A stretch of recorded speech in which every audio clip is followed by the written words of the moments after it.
Ban, Iya, iya. kita mulai aja ya. Udah recording. Ya, silakan, Ponia. Bismillahirrahmanirrahim. Assalamualaikum warahmatullahi wabarakatuh. Waalaikumsalam warahmatullahi wabarakatuh. Alhamdulillahirabbil alamin. Yang mana malam ini kita sama-sama bersyukur atas nikmat yang Allah berikan kepada kita. Kita dapat berkumpul bersama-sama dalam kajian MT Sahabat Hijrah dari Muga 90. Yang saya hormati Pak Ustadz Munindra dan yang saya hormati Pak tamu-tamu para undangan dan sahabat-sahabat saya dari Muga. Semoga kita selalu istiqomah di jalan Allah untuk mengikuti kajian Muga ini ya Pak Ustadz ya. Mudah-mudahan banyak lagi yang bergabung. Ini kayaknya udah pada pulang kampung nih Pak Ustadz. Ada yang nggak ada sinyal lah apalah. Mudah-mudahan kita dikasih keistiqomahan untuk selalu menuntut ilmu. Tanpa salam dan salawat kita sama-sama sampaikan buat junjungan Nabi besar Muhammad Sallallahu Alaihi Wasallam. Untuk mempersingkat waktu, aku langsung ke Pak Ustadz aja ya teman-teman. Udah malam, biar puas ngajinya. Assalamualaikum warahmatullahi wabarakatuh. Waalaikumsalam warahmatullahi wabarakatuh. Ya, terima kasih Pak Nia ya, yang udah membuka acara taklim kita malam hari ini. Mohon izin Mbak Anis, Bang Subhan, mohon izin ya, saya mulai acaranya. Auzubillahiminasyaitonirrajim. Bismillahirrahmanirrahim. Assalamualaikum warahmatullahi wabarakatuh. Waalaikumsalam warahmatullahi wabarakatuh. Waalaikumsalam warahmatullahi wabarakatuh. Alhamdulillah. Nahmaduhu wa nasta'inuhu wa nastaghfiruhu wa na'udzubillahi min sururi anfusina wa min sayyiati a'malina. Man yahdihillahu fala mudhillalah wa man yudlil fala hadiyalah. Amma ba'du. Qala Allahu ta'ala fil Qur'anil Karim. A'udzubillahi minasyaitonir rajim. Bismillahirrahmanirrahim. Wa iza quri'al Qur'an fasta'iz billahi minasyaitonir rajim. Sadaqallahul azim. Yang saya hormati teman-teman dari Majelis Taklim Muga atau Muhammadiyah 3 angkatan tahun 90. Ada Ponia, ada Bang Subhan, ada Bang Aulia, ada Mbak Anis ya, dan yang lain mungkin menyusul, juga tamu-tamu undangan yang sudah bergabung. Ada Yuni, ada Ponita, Mbak Wilis ya, dan Bunda Agna di Bojonggede. Bersyukur kita kepada Allah karena malam hari ini dalam keadaan sehat walafiat, malam ke-27 kalau nggak salah ini ya, di bulan Ramadan, salah satu malam yang digadang-gadang sebagai malam yang berpotensi paling besar ya untuk terjadinya Lailatul Qadar, dan Allah pilih kita untuk bisa hadir di majelis ilmu ini, dan hadir di majelis ilmu juga merupakan salah satu bentuk aktivitas yang bisa kita lakukan dalam rangka mengisi itikaf gitu ya, mengisi waktu-waktu kita di 10 malam terbaik di bulan Ramadan. Semoga Allah meridhoi ikhtiar kita ini. Amin ya rabbal alamin. Salawat dan salam selalu tercurah kepada junjungan kita, manusia terbaik sepanjang zaman, Nabiullah Muhammad sallallahu alaihi wasallam, beserta keluarganya, sahabatnya, dan semoga sampai kepada kita semua umatnya yang senantiasa berusaha untuk bisa mengikuti segala sunnah-sunnahnya sampai hari kiamat nanti. Teman-teman yang dirahmati Allah, mari sama-sama kita awali silaturahim kita, taklim kita malam ini dengan membaca basmalah. Bismillahirrahmanirrahim. Ya, semoga dengan basmalah ini ya kumpulnya kita malam ini menjadi alasan yang kuat bagi Allah untuk senantiasa melimpahkan rahmat, taufik dan hidayahnya agar benar-benar masuk ke dalam hati kita masing-masing, sehingga setiap kita bisa memiliki hati yang bening, hati yang lembut, hati yang mudah untuk memaafkan, dan hati yang selalu cerdas untuk bisa mensyukuri. Ya, apapun takdir Allah yang Allah tentukan terjadi dalam episode kehidupan kita, meskipun terkadang takdir Allah itu berseberangan banget gitu ya dengan keinginan hati kita. Ya, sebelum kita mulai, seperti biasa, mari sama-sama kita berdoa ya, Bang Subhan dan teman-teman semua. Kita mohon kepada Allah. Bismillahirrahmanirrahim. Allahumma inna nas'aluka ilman nafi'a wa na'udzubika min ilmin la yanfa'. Ya Allah, Berikanlah kami ilmu yang bermanfaat dan lindungilah kami dari ilmu yang tidak bermanfaat. Amin. Kita doakan juga ya, kalau malam ini ada sahabat kita, orang tua kita, ya keluarga kita yang sedang sakit. Semoga Allah berikan taufik kepada mereka untuk mampu sabar dan ridho atas ketetapan ini, dan semoga Allah kembalikan lagi kesehatan mereka sehingga pada saat sehat nanti mereka bukan sekadar sehat, tapi mereka sehat dan bergelimang pahala buah dari kesabarannya saat ini. Untuk teman-teman kita yang masih di jalan, semoga Allah selamatkan, lancarkan, dan bahagiakan perjalanannya. Yang harus berikhtiar, semoga Allah mudahkan ikhtiarnya dan diberikan hasil yang maksimal. Yang ada urusan hutang piutang, semoga Allah lunasin semua hutang-hutangnya tanpa harus berhutang lagi. Ya. Dan untuk keluarga kita, orang tua kita, sahabat kita yang telah mendahului kita, semoga Allah memaafkan semua khilaf dan salah mereka. Allah tutup semua aib-aibnya di dunia dan di akhirat, dan Allah tempatkan mereka di tempat terbaik di sisinya. Terakhir, kita selalu mohon kepada Allah, semoga kita semua termasuk orang-orang yang masuk dalam radar Allah untuk dimudahkan, bisa sampai ke tanah sucinya Allah, bisa berhaji, berumroh dengan mabrur dan mabrurah, bersama-sama dengan keluarga yang kita cintai dan orang-orang yang kita sayang, dalam keadaan sehat walafiat dan serba berkecukupan. Ala hazihi niyat wa fi kulli niyatin shalihah. Al-Fatihah. A'udzu billahi minasyaitonir rajim. Bismillahirrahmanirrahim. Ar-Rahmanir-Rahim. Maliki yaumiddin.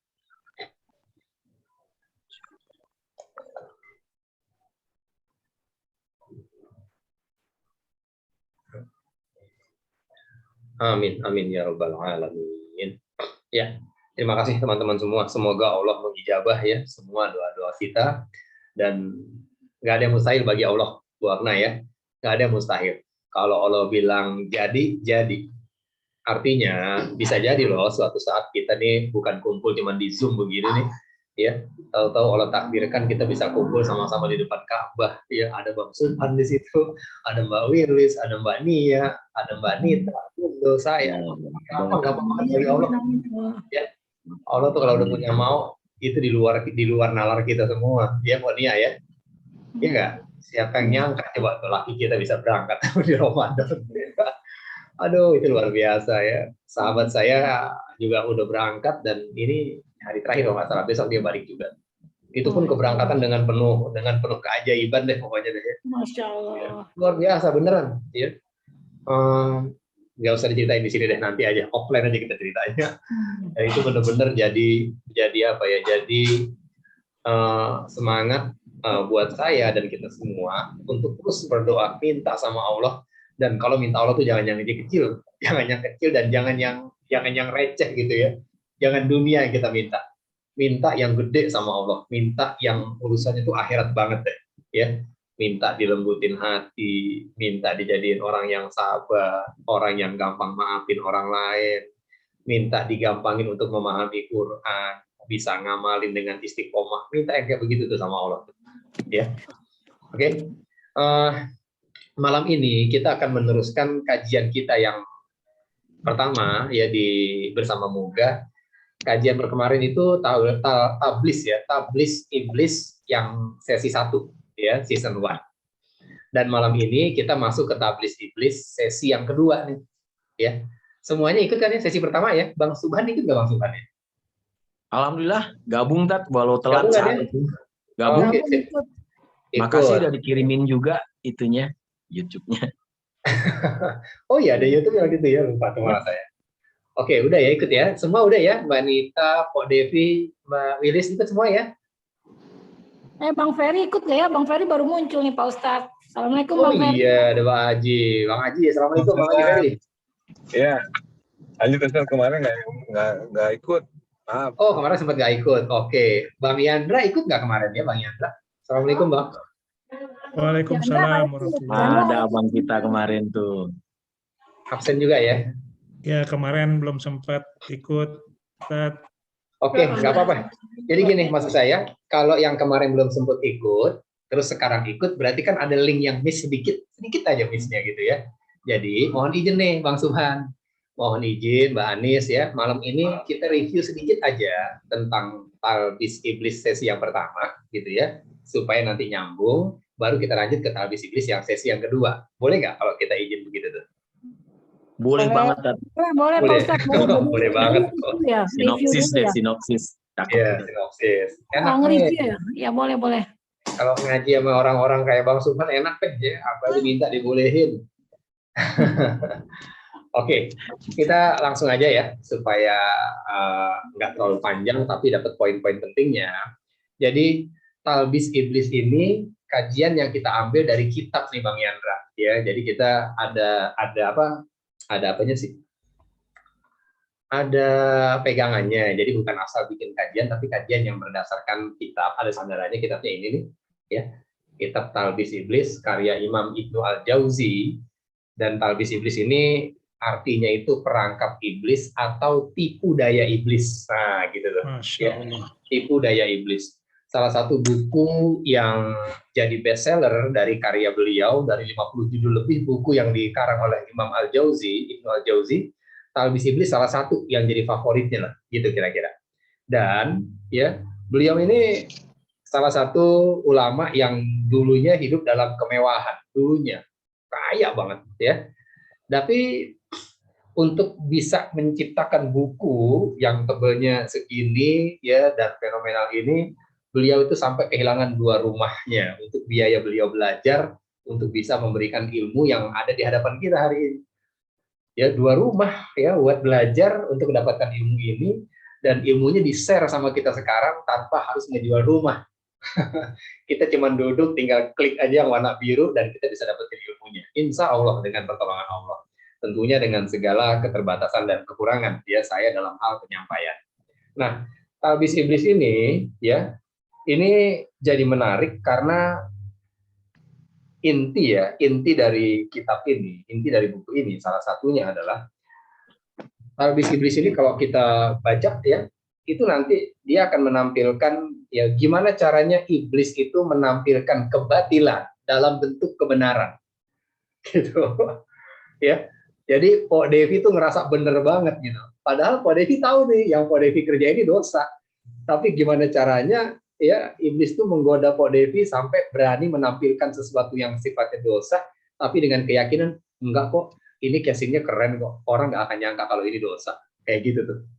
Ya. Jadi talbis iblis itu adalah talbis itu menampakkan kebatilan dalam bentuk kebenaran.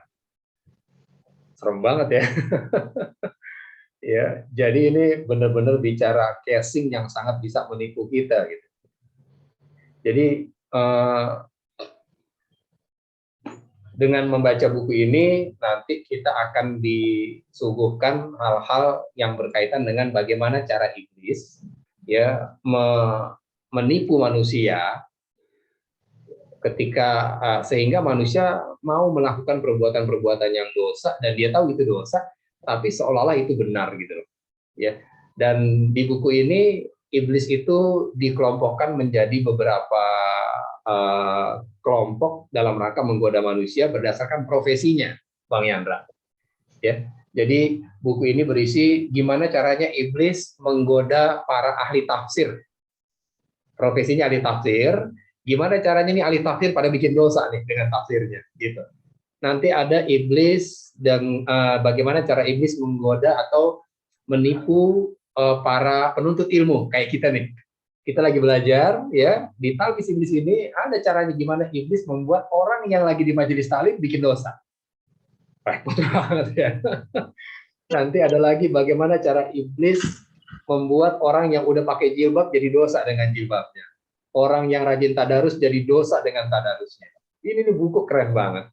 Sehingga kalau kita baca kitab ini, ya kita jadi insya Allah ya, dengan pertolongan Allah, kita jadi bisa sangat lebih hati-hati lagi nanti Mbak Nita. Ya, dalam melangkah dan kita bisa tahu gitu ya. Oh ini iblis nih lagi main nih gitu ya. Nah, kita review pertama. Di kajian pertama kita berkenalan dengan 3 kata, Bang Yandra, yaitu kata jin, kata iblis, dan setan. Gitu ya. 3 aja ya, jin, iblis, dan setan. Kita nggak ngomongin dedemit, genderuwo, terus apalagi yang belakangnya bolong tuh, gitu ya. Nggak, kita nggak ngomongin itu. kita cuma ngomongin 3 aja. Jin, apalagi iblis dan setan. Oke. Jin, iblis dan setan, termasuk manusia tapi ini pastinya ya. Di surat Az-Zariyat, surat 51 ayat 56, Allah berfirman, "Wa ma khalaqtul jinna wal insa illa liya'budun." Ya, aku tidak ciptakan jin dan manusia melainkan agar keduanya beribadah kepada aku. Itu kan ya. Artinya dari ayat ini kita mendapatkan pesan bahwa yang namanya jin dan kita manusia, atau yang namanya manusia, ternyata selain manusia ada makhluk lain yang Allah ciptakan dan bernama jin. Dan keduanya, kita dan jin ini dua-duanya kena kewajiban ibadah kepada Allah. Ya, Allah tidak ciptakan jin dan juga manusia kecuali untuk beribadah. Jadi kita diwajibkan beribadah, ternyata jin juga diwajibkan beribadah. Meskipun kita nggak tahu gimana caranya jin beribadah ya. Tapi kita imani saja ayat ini bahwa di luar kita ada makhluk lain yang bernama jin, gitu ya, yang juga dikenakan kewajiban ibadah kepada Allah. Oke, itu poin yang pertama di kajian kita yang pertama ya, Mbak Anis ya. Kemudian yang kedua, ketika Allah wajibkan manusia dan jin beribadah, dari sisi manusia, dari sisi kita, ternyata meskipun sudah Allah wajibkan, ternyata nggak semua manusia mau beribadah, betul nggak? Ya, contoh, diwajibkan atas kamu berpuasa di bulan Ramadan, sebagaimana Allah wajibkan atas orang-orang terdahulu sebelum kamu, agar kamu bertakwa. Kenyataannya di lapangan, ada nggak orang-orang Islam yang sudah kena kewajiban puasa, tapi nggak puasa di Ramadan? Banyak. Dan mereka nggak puasa bukan karena sakit, bukan karena safar. Ya buat mereka nggak asik aja puasa, jadi gue nggak puasa, ribet gitu. Ya. Dan menariknya kemarin saya isi kajian di Hotel Alok ya di Wahid Hasim. Itu ada acara tausiah, buka bersama dan santunan buat 20 anak yatim. Itu ada salah satu petinggi hotel yang Muslim, Bang Yandra. Jadi jam 4:30 itu kita mau buka, beliau melipir ke ruangan sebelah dan saya dipanggil ke sana. Pas saya dipanggil lagi ngopi nih. Lagi ngopi. Ramadan beliau lagi ngopi. Terus dengan santai beliau bilang, "Oh, Ustadz, maaf ya, ini saya sengaja ngopi biar saya kuat puasanya." Dengan nada bercanda, tapi itu fakta bahwa meskipun Allah wajibkan kita berpuasa, ada manusia yang nggak mau gitu. Ya, jelas ya. Jadi ketika Allah wajibkan manusia beribadah, ada yang beribadah, ada yang enggak. Nah, manusia yang beribadah itulah disebut manusia-manusia yang Islam atau Muslim, gitu. Yang tidak beribadah digolongkan kepada manusia yang kafir, ya, gitu ya. Jadi ada orang yang Islam, ada yang non-Islam atau kafir lah bahasanya gitu. Jelas sampai di sini ya. Oke. Terus bagaimana dengan jin? Silakan buka surat Jin, surat 72 ayat 11. Mbak Wilis monitor nggak ya, Mbak Wilis, Mbak Anis? Surat apa, Ustaz? Ya. Surat Jin, Bang Yandra, surat 72. Ustaz, off cam, Ustaz. Oh iya, Mbak Anis. Ya, siap. Mbak Anis masih di Jakarta kali ya? Saya lagi di jalan, di mobil. Jadi nggak bisa. Oke. Makasih Mbak Anis ya. Titipannya udah nyampe lewat Kang Asep. Makasih banyak. Iya. Sudah dibuka, ketemu nggak suratnya? Ayatnya, Ustaz. Ayatnya ayat 11. Tadi 51 ayat 56 ya. Itu kewajiban ibadah dari Allah atas jin dan manusia. Ya, atas jin dan manusia. Ya, ibadah itu diwajibkan oleh Allah. Kemudian, ya maaf ya, saya sambil jelasin sedikit. Setelah diwajibkan, ternyata manusia itu ada yang taat dengan perintah Allah. Itulah manusia-manusia yang kemudian disebut dengan orang-orang Muslim atau orang yang nunduk sama Allah. Dan yang tidak taat itulah yang disebut dengan manusia yang kafir. Bagaimana dengan jin? Di surat 72 ayat 11 sudah ketemu, teman-teman? boleh bantu baca terjemahannya, siapa saja boleh, silakan yang udah dapat. Saya deh, Pak Ustadz. Ya, tafadhol, silakan. Rendra. Auzubillahi minasyaitonirrajim. Ya. Mangga.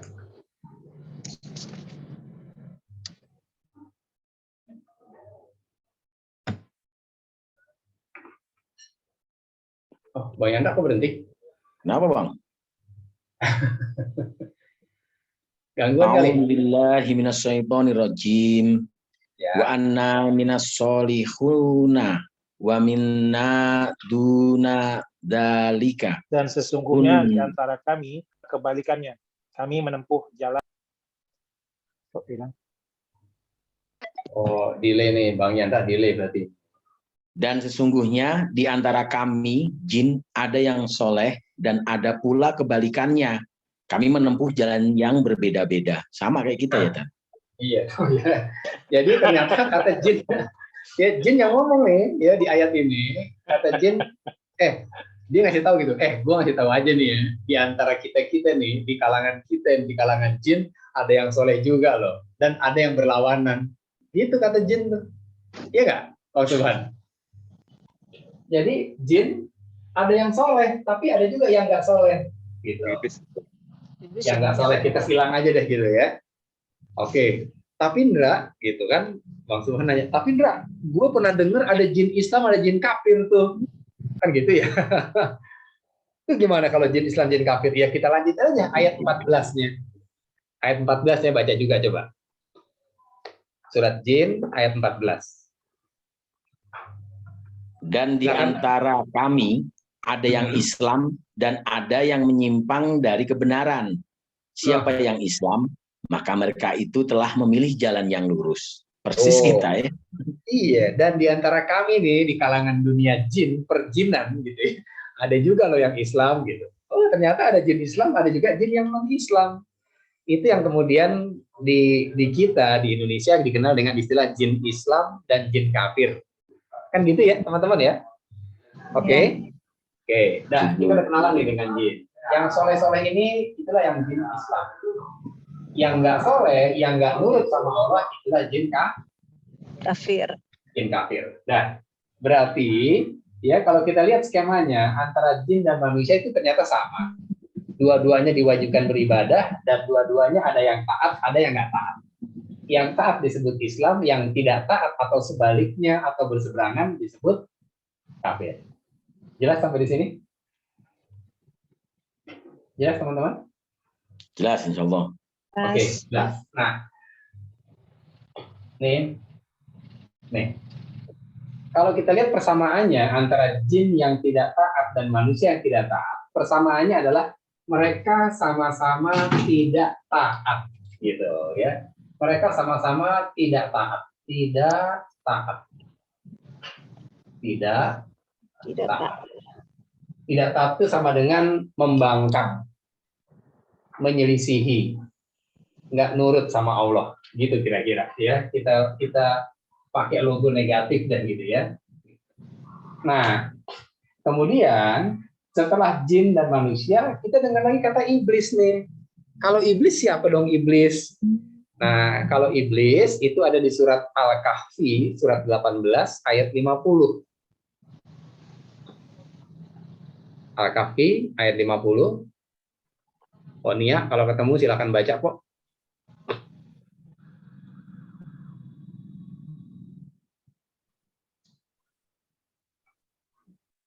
Ayat 50 ya, Pak Ustadz?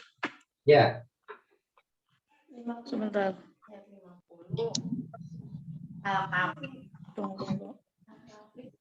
Dan ingatlah ketika kami berfirman kepada para malaikat. Sorry. Ya, Dan ya. Bismillahirrahmanirrahim. Dan ingatlah ketika kami membelah laut untukmu sehingga kamu dapat. Bukan yang itu. 50. Ya Allah, terus sih astagfirullahaladzim. Sorry. Kok ini kok begini sih? Surahnya 18, Ponia. Iya nih, ini saya. Coba yang lain dulu deh, saya nggak pakai kacamata. Ntar ambil kacamata dulu, maaf. Ya, Bang Subhan, lanjutin Bang Subhan. A'udzubillahiminasyaitonirrajim. Dan ingatlah ketika kami berfirman kepada para malaikat, sujudlah kamu kepada Adam. Maka mereka pun sujud, kecuali iblis. Dia adalah dari golongan jin. Maka dia mendurhakai perintah Tuhannya. Pantaskah kamu menjadikan dia dan keturunannya sebagai pemimpin selain aku? Padahal mereka adalah musuhmu. Sangat buruklah iblis itu sebagai pengganti Allah bagi orang-orang yang zalim. Oh, ya. Jadi ketika Allah berfirman kepada malaikat, sujudlah kamu kepada Adam, semuanya sujud. Kecuali iblis. Kan gitu ya? Kecuali iblis. Terus kata-kata selanjutnya apa setelah kecuali iblis? Diulang lagi. Kecuali iblis. Bang Subhan. Pantaskah kamu? Naik lagi. Kecuali iblis, terus? Kecuali iblis. Dia adalah dari golongan jin. Stop. Berhenti di situ. Ya. Jadi semuanya sujud kepada Adam kecuali iblis. Kata Allah, iblis itu tuh yang tadi nggak mau sujud sama Adam dari golongan apa? Jin. Dari golongan jin. Jadi iblis itu jin. Gitu loh. Iblis itu ya jin juga sama, tapi jin yang taat, yang soleh, atau jin yang tidak taat? Jin yang tidak taat. Jin yang tidak taat. Jadi jelas ya. Jadi nggak usah distract lagi nih antara jin dengan iblis, ya dia keneh gitu. Cuman bedanya kalau jin itu taat, kalau yang nggak taat jadi iblis dia sebutannya. Oh, kita di sini lebih menjelaskan bahwa itu jin ya. Kalau di Al-Baqarah itu tidak disebutkan bahwa dia adalah golongan jin. Saya pikir tadinya ini malaikat yang membangkang. Oh iya, bukan. Jadi yang tidak taat itu bukan dari golongan malaikat, karena malaikat semuanya sujud taat ya, kecuali iblis. Nah, iblis itu dari golongan jin kata Allah. Nah, dari sini dapat info kita. Jadi iblis itu ya sebenarnya jin keneh Pak Bang Subhan ya, tapi jin dari yang golongan yang tidak taat, yang di awal disebut jin kafir tadi itu. Ya jelas ya. Nah, iblis itu adalah golongan jin juga yang tidak taat. Jadi iblis nih ya itu punya sifat membangkang kepada Allah, nggak taat, nggak nurut dan sebagainya. Sama dengan manusia, ada juga yang seperti itu. Nah, sifat negatif nih, sifat pembangkangan iblis dan manusia, inilah yang kemudian kita kenal dengan kata setan. Gitu. Ya. Nah, jadi setan ini bukan makhluk baru nih Bunda Agna, ya. Setan bukan makhluk tersendiri. Setan itu adalah sifat yang melekat pada jin dan manusia, yang sifatnya itu adalah sifat yang tidak taat kepada Allah. Jadi jin yang nggak taat itu ada sifat setannya yang disebut dengan iblis, dan manusia yang tidak taat itu juga ada sifat setannya, yaitu manusia yang kafir. Dari sini ya kita dapat lagi pelajaran bahwa yang namanya setan itu ternyata bisa berasal dari golongan jin dan bisa juga dari golongan manusia. Mana dalilnya? Surat 6, 112. Silakan dibuka, kita cepat aja. Apa? 6, 112 Bang Aulia.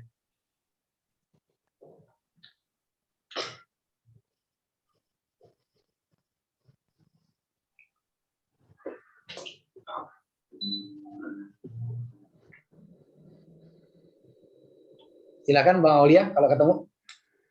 Belum. Bang Haji Ferry. Aku baca ya. Udah belum ya? Belum. Ya udah aku ya.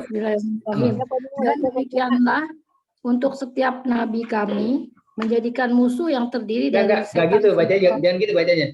Dan demikianlah untuk setiap nabi kami menjadikan musuh yang terdiri dari setan. Benar? Iya, jadi bukan nabi kami ya, dari setiap nabi kami, gitu tuh bacanya. Dan demikianlah untuk setiap nabi kami.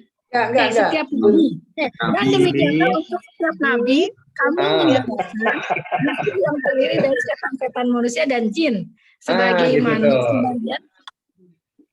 gitu ya. Sebagian dan mereka membisik. Untuk setiap nabi, kami menjadikan musuh yang terdiri dari setan-setan manusia dan jin. Ya, kan jelasnya ayatnya jelas banget ya, clear bahwa setan itu ada dari golongan manusia dan setan juga ada dari golongan jin. Jelas nih ya. Karena memang setan itu bukan makhluk tapi sifat pembangkangan, sifat ketidaktaatan. Ya, jadi kalau kita nggak taat sama Allah, ya kita membangkang sama Allah, itu pada hakikatnya kita sedang ketempelan sifat-sifat syaitan. Jelas ya? Nah, dari surat 6:1-12 akhirnya kita bisa mendapatkan pesan bahwa setan itu bisa dilihat, wanita. Setan itu bisa dilihat. Setan yang mana bisa dilihat? Setan yang berasal dari jenis manusia. Gitu. Gimana? Teman-teman pernah lihat setan nggak kalau begini? Pernah. Kapan ngelihat setannya? Tiap Pas lagi hari. ngaca, Ustaz. Tiap hari. Pas kita ngaca tuh, Mbak Anis bener banget tuh. Ya. Jadi kita jangan nunjuk orang nih, setannya mana? Itu pas gua ngaca tuh. Anis pinter. Iya, pas kita ngaca Ponia. Waktu Ponia dijahatin orang nih. Terus orangnya minta maaf. Nia, maafin gue ya. Gah, main gue maafin. Cuman lu mah kalau dimaafin. Berarti kan Ponia nggak mau maafin tuh. Iya nggak? Kalau Ponia nggak maafin orang yang minta maaf, itu bertentangan nggak dengan perintah Allah? Bertentangan. Perintah Allah tuh kita harus memaafkan kalau ada orang punya salah. Gitu. Nah, waktu kita nggak mau maafin teman kita yang minta maaf, terus kita ngaca. Itu kita lagi ngelihat setan tuh. Gitu loh. Ya. Jadi setan itu ya kadang-kadang dia pakai hijab, ya kadang dia jenggotan, kadang dia pakai minyak wangi secara casing gitu. Hijabnya syar'i lagi Pak Ustaz. Hijabnya syar'i lagi. Ya. Ustaz, kalau rasanya sakit banget tuh gimana ya? Tapi aku udah maafin, tapi gak usah kenal dia lagi deh, gitu nggak apa-apa ya? Ya. Ini nanya apa excuse nih? Dia nanya dia nggak apa-apain tuh Bang Sultan. Kita kan manusia bukan nabi ya? Salah ya? Astagfirullahaladzim. Kita kan manusia ya bukan nabi ya. Nabi itu manusia juga Ponia. Nabi itu manusia yang biasa, sama kayak kita. Nabi itu makan juga, ya, dia berkeluarga juga, berketurunan juga, ya. Justru karena Rasulullah itu nabi terakhir dengan mukjizat yang sangat luar biasa, yaitu Al-Quran. Ya, kenapa Allah nggak kasih mukjizat yang kayak Nabi Musa tuh, ngebelah laut dan sebagainya? Tujuan salah satu hikmahnya agar kita bisa juga ya mengamalkan atau mendapatkan mukjizat tersebut, gitu. Ya, kalau ya mukjizat terbesar Rasul kan Al-Quran. Mukjizatnya sekarang ada nggak sama kita? Ada. Masih ada tuh mukjizatnya sama kita tuh. Itu Quran kalau mau kita pakai, kita bisa dapetin tuh apa yang Rasul punya, apa sifat-sifat baik yang ada pada diri Rasul. Makanya kalau tadi pernyataannya, itu kan manusia bukan nabi. Biasa kata Allah. Nabi itu manusia biasa, dia tuh jalan-jalan di pasar, nge-mall kalau bahasa kita sekarang deh, gitu ya. Coba Ponia buka dulu Qurannya, ya silakan dibuka.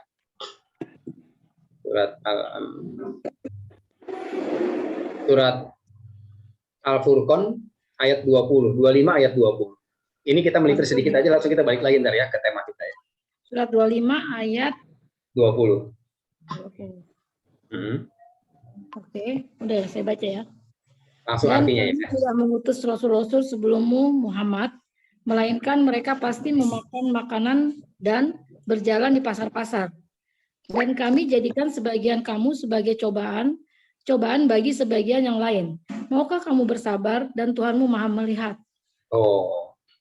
Allah nggak pernah mengutus nabi, mengutus rasul sebelum Muhammad Rasulullah SAW, melainkan para rasul-rasul tersebut makan makanan dan jalan-jalan ke pasar. Maksudnya apa tuh? Itu semuanya manusia biasa. Manusia biasa, ya, yang Allah berikan kitab, ada Taurat, ada Injil, ada Zabur, ada Quran, kan gitu ya. Iya, jadi kalau bahasanya, ya itu kan nabi, kita kan manusia biasa, orang nabi manusia biasa kata Allah nih, cuma nabi mau ambil Quran untuk jadi way of life-nya dia, gitu. Nah, kita mau nggak ambil itu? Kalau kita mau ambil di Quran jadi pedoman hidup kita, insya Allah kita juga bisa sabar, gitu ya. Insya Allah kita bisa juga ikhlas dengan tingkat kesabaran dan keikhlasan yang benar-benar bikin amazing, gitu. Ya. Bisa, insya Allah bisa. Tadi pagi kita kajian ya Bunda Akna ya. Tadi pagi kita kajian di Baitul Mawaddah gitu ya.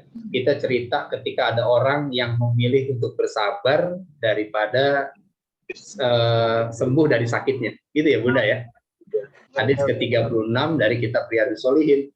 Seorang wanita berkulit hitam yang punya penyakit ayan datang kepada Rasul, ya Rasulullah, tolong doain dong kepada Allah supaya saya sembuh dari sakit ayan saya. Soalnya kalau saya lagi ayan, aurat saya suka kesingkap. Tuh kata si ibu, ya. Terus kata Rasulullah, Bu, saya kasih 2 pilihan nih, ya. Ibu yang pertama pilihannya, ibu bisa memilih untuk sabar. Dan kalau ibu sabar atas sakit ibu, Allah siapkan surga buat ibu. Opsi yang kedua, saya akan angkat tangan, mohon kepada Allah, dan ibu sembuh dari sakit ibu. Silahkan ibu pilih. Kalau Ponia, kira-kira pilih yang mana? Sehat, atau tetap sakit? Sehat. Sehat kan? Iya. Oke, pertanyaannya, kalau akhirnya Ponia sehat dan nggak sakit ayan lagi dalam kasus ini, dijamin surga nggak sama Allah? Gara-gara sehat? Belum tentu. Nih ibu kulit hitam ini, oh gitu ya Rasulullah lah. Kalau gitu saya pilih sabar deh ya Rasulullah. Saya pilih sabar aja deh, yang penting saya dapat surga. Artinya apa? Ayahnya akan berlanjut. Oke? Tapi dia minta sama Rasul, ya Rasulullah kalau gitu saya pilih bersabar, tapi tolong mintain sama Allah supaya setiap saya sakit ayan lagi, aurat saya nggak tersingkap. Dan Rasul berdoa kepada Allah tentang hal itu. Ya nggak? Itu luar biasanya tuh. Ada orang-orang yang memilih untuk bersabar ya daripada mendapatkan kenikmatan dunia yang sifatnya sementara. Nah, sama ya. Jadi kita mulai coba hilangkan ya stigma tadi, itu kan nabi, kita kan manusia biasa, sama. Ya. Ini itu bukan ada lagunya masalah. Pak Ustaz. Itu ada lagunya bukan saya. Insya Allah saya enggak Pak Ustaz, jangan ya. Amin, amin. Jadi bukan masalah bisa atau tidak ya Bang Yandra ya. Bersabar itu bukan masalah bisa apa enggak, tapi mau apa enggak kita sabar, gitu. Ikhlas itu bukan masalah bisa apa enggak bisa, tapi mau enggak kita ikhlas, gitu. Dah, singkat, langsung balik lagi. Banget Ustaz. Ya, balik lagi. Ini udah jelas ya antara jin, iblis, dan setan udah jelas ya. Insyaallah. Amin. Udah jelas. Oke. Jelas. Jadi setan itu sifat-sifat pembangkangan kepada Allah. Kita lanjut lagi. Nah, karena setan terusir dari surga, ya ketika setan tidak mau tunduk kepada Adam, maka setan diusir oleh Allah dari surga. Ya, setan diusir dari surga. Penyebabnya adalah karena setan merasa dirinya lebih baik dari Adam. Anna khairum minhu. Ya, itu ada di surat berapa? Surat Al-A'raf ayat 12. Ya, surat 7 ayat 12. Silakan dibuka.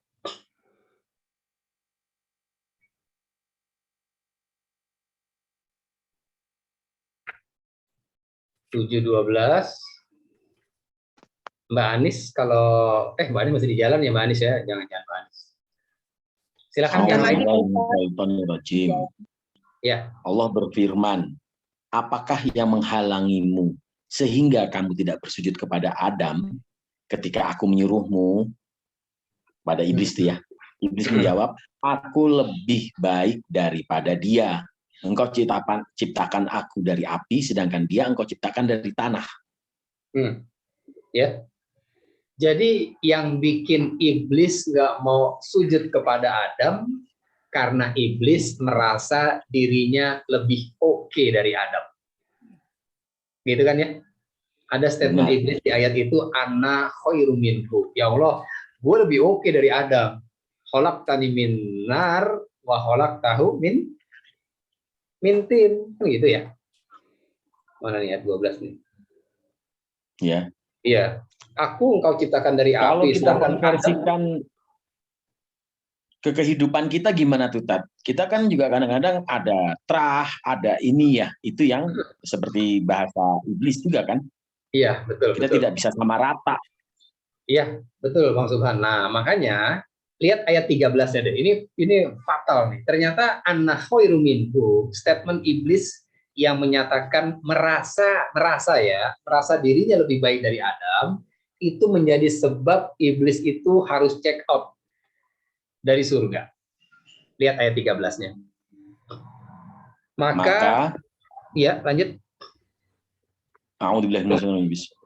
Maka turunlah kamu dari surga, karena kamu tidak sepatutnya menyombongkan diri di dalamnya.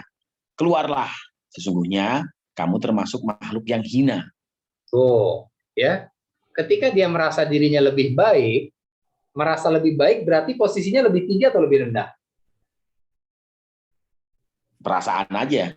Iya, perasaan nih. Kalau merasa lebih baik, berarti dia merasa lebih tinggi atau lebih rendah dari Adam? Selalu merasa lebih tinggi ya. Dia merasa lebih tinggi. Tapi justru perasaan dia yang lebih tinggi dari Adam membuat dia jadi hina di hadapan Allah. Ayat 13 nih. Kata Allah, antum itu nggak sepantasnya ada di sini. Artinya, Allah tidak memberikan seat yang available di dalam surga untuk orang-orang yang memiliki kesombongan dalam hatinya. Nggak ada tempat. Jadi nggak ada tempat di surga buat orang yang dalam hatinya ada kesombongan. Walaupun dengan kesombongan yang sebesar zarah. Dan ayat ini, ya ayat 13 ini, itu sangat relevan, sangat sejalan dengan hadis Rasulullah. La tadkhulul jannah, nggak bakalan masuk surga, kata Rasul. Man kana, barang siapa, fi qalbihi, yang barang siapa yang dalam hatinya, misqala dzarratin min kibri, ada kesombongan walaupun hanya sebesar zarah kesombongannya. Jadi, ayat 13 ini memberikan info kepada kita bahwa penyakit sombong itu menjadi penyakit yang paling mematikan, yang paling berbahaya, karena sombong bisa membuat iblis yang udah stay di surga itu harus keluar. Udah tinggal di surga loh, Bang Subhan. Kita belum sampai di surga, terus belagu gitu di dunia. Ya udah, wassalam urusannya. Artinya, kita nggak boleh pernah punya perasaan bahwa kita ini lebih baik dari siapapun. Meskipun secara tampilan orang di luar kita mungkin jauh di bawah kita. Oleh karena itu, ulama ngajarin nih. Tadi kan Bang Subhan bilang tuh, kita kenal terah gitu ya. Kita kenal lagi dengan istilahnya apa nih? Kalau itu fam gitu ya. Titel, ada bangsawan nih, dia anak bangsawan nih. Kalau namanya pakai Andi berarti darah biru, kan gitu ya. Jadi kalau namanya nggak Andi, dia nggak level, misalnya kayak gitulah kalau di Sulawesi Selatan, misalnya ya. Nah, bagaimana cara kita menghilangkan rasa itu? Sementara itu besar kemungkinan ada, walaupun sedikit kan gitu ya, Bang Subhan ya. Jadi, benar. Ulama ngajarin nih Bang, ulama ngajarin kita supaya kita nggak pernah merasa sombong, lebih baik dari orang lain, walaupun hanya dengan merasa gua anak bangsawan atau turunan bangsawan misalnya. Kata ulama, setiap kita bangun pagi dan kita keluar rumah nih, Bang Yandra, kalau kita bangun keluar rumah, kira-kira ketemu nggak sama orang lain? Insya Allah sih ketemu. Insya Allah ketemu. Yang modelnya macam-macam tuh. Ada yang secara tampilan jauh lebih oke dari kita, pakai jas, pakai dasi, mobilnya kinclong, tapi bukan mustahil kita ketemu juga dengan orang yang tampilannya tuh jauh banget di bawah kita. Sendal jepitnya udah miring sebelah kiri kanannya, tipis, ya kan? Kukunya kotor, bajunya juga nggak matching mungkin, dan bau, maaf ya, dan badannya bau. Itu kalau kita ketemu dengan orang yang kayak begitu, kan besar kemungkinan ada nggak sih perasaan kalau kita lebih baik dari orang itu? Sedih. Kalau ada, Bisa tuh, bisa muncul perasaan itu. Maka ulama ngajarin, kalau setiap pagi antum keluar rumah dan bertemu dengan manusia, bagaimanapun kondisinya, apalagi yang kondisinya lebih buruk dari kita secara fisik gitu ya, maka batinkan dalam hatimu bahwa orang tersebut pasti punya amalan hati yang jauh lebih baik dari kita. Gitu. Caranya Ustaz, Ya. Caranya gimana? Iya, caranya kalau Bang Yandra keluar rumah nih, naik motor, ada orang lewat, ya bajunya jelek, begitu lewat bau lagi badannya. Itu langsung Bang Yandra batinin. Ini orang pasti punya amalan hati yang lebih baik dari saya. Jangan-jangan nih orang pemaafnya luar biasa. Jangan-jangan nih orang bersyukurnya kepada Allah luar biasa. Walaupun lebih diridhoi Allah. tipis, iya, Ya. sendalnya tipis, tapi dia ridho banget sama Allah. Kita yang naik motor masih ngeluh, ya Allah, kapan gue punya mobil? Tuh, dari situ udah kalah kita. Jadi setiap ketemu dengan orang, apapun modelnya, Bang Yandra, kata ulama, batinkan dalam hati kita, ini orang pasti punya amalan yang lebih oke dari gue. Gitu kira-kira bahasanya. Walaupun kita nggak Lebih tahu. baik dari saya gitu ya. Ustaz. Iya. Jadi jangan ana khairu minhu, ya, tapi dia lebih baik dari saya. Itu yang diajarkan oleh para ulama. Ya, dan itu harus kita latih, emang harus kita asah, walaupun nggak gampang. Gimana caranya kita bilang orang itu lebih oke, sementara tampilannya aja kayak begitu, kan gitu ya. Nah, jadi penyakit iblis ini jangan sampai masuk ke dalam hati kita, sehingga muncul perasaan bahwa kita lebih baik dari orang lain. Ini fatal. Ya, dan ini sejalan dengan hadis Rasulullah yang bercerita atau menjabarkan tentang apa itu sombong, ya. Rasul berkata bahwa sabda Rasulullah, sombong itu adalah batorul haq wa ghamtun nas.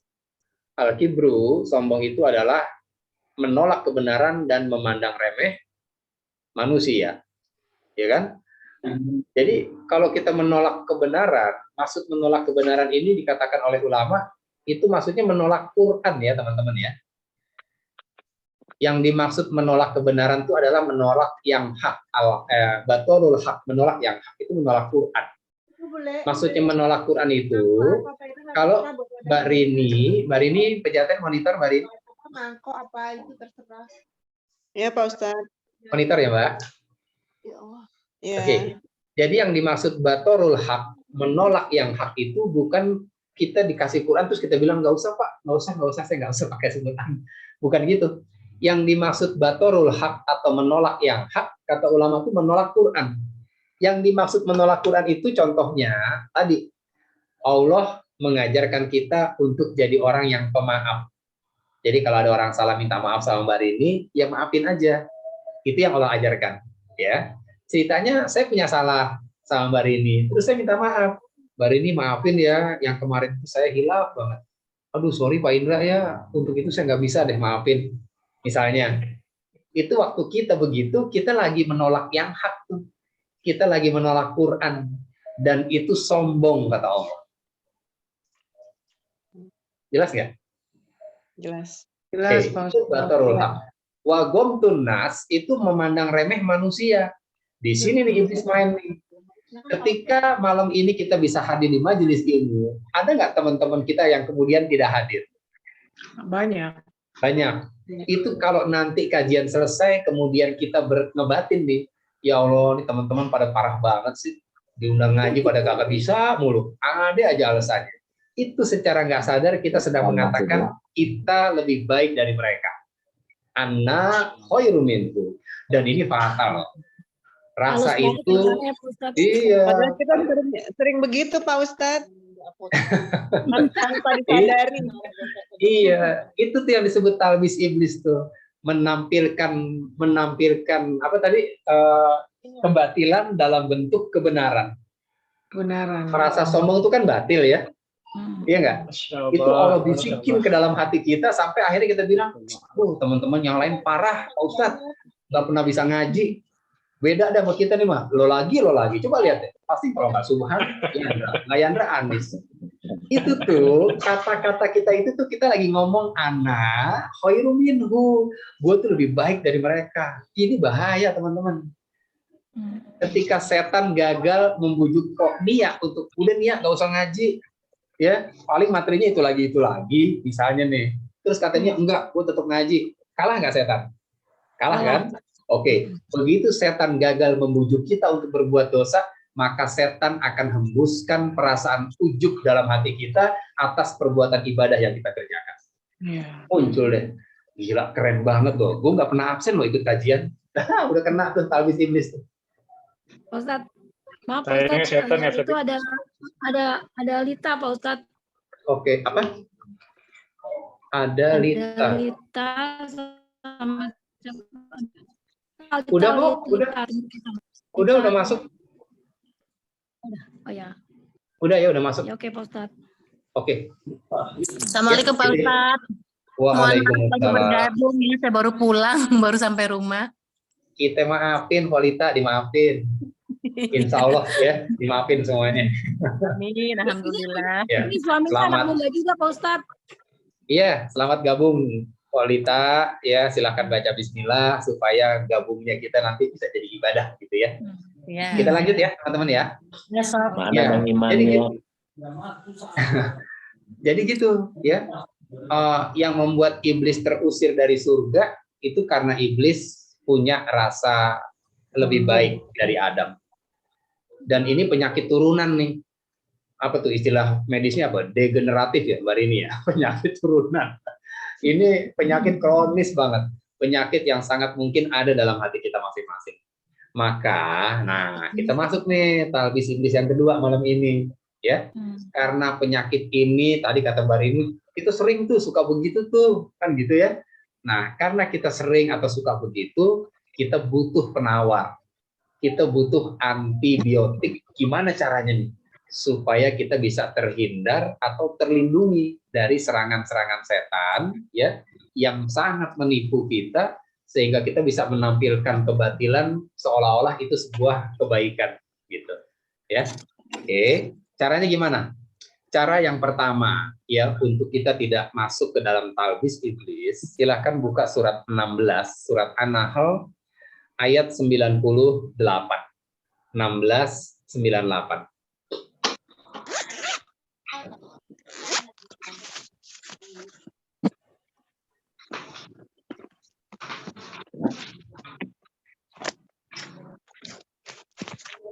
Iya,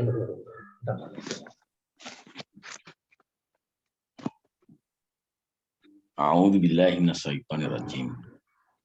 Ya. Maka apabila engkau Muhammad hendak membaca Al-Quran, mohonlah perlindungan kepada Allah dari setan yang terkutuk.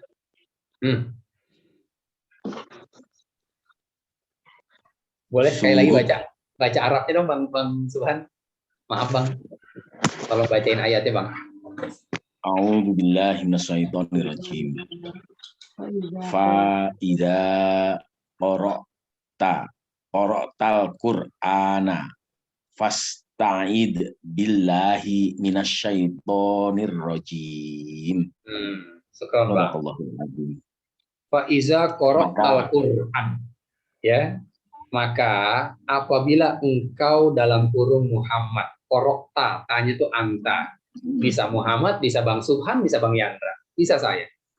Dan maka kalau kita mau baca Quran nih kata Allah, gitu ya. Fasta'iz billahi minasyaitonirrajim. Maka mohonlah perlindungan kepada Allah dari godaan setan, sifat-sifat keburukan, ya. Ya kan gitu kan? Yang terkutuk. Jadi setan bukan makhluk tadi kan, setan itu sifat buruk. Kan gitu. Dan sombong itu salah satu sifat buruk.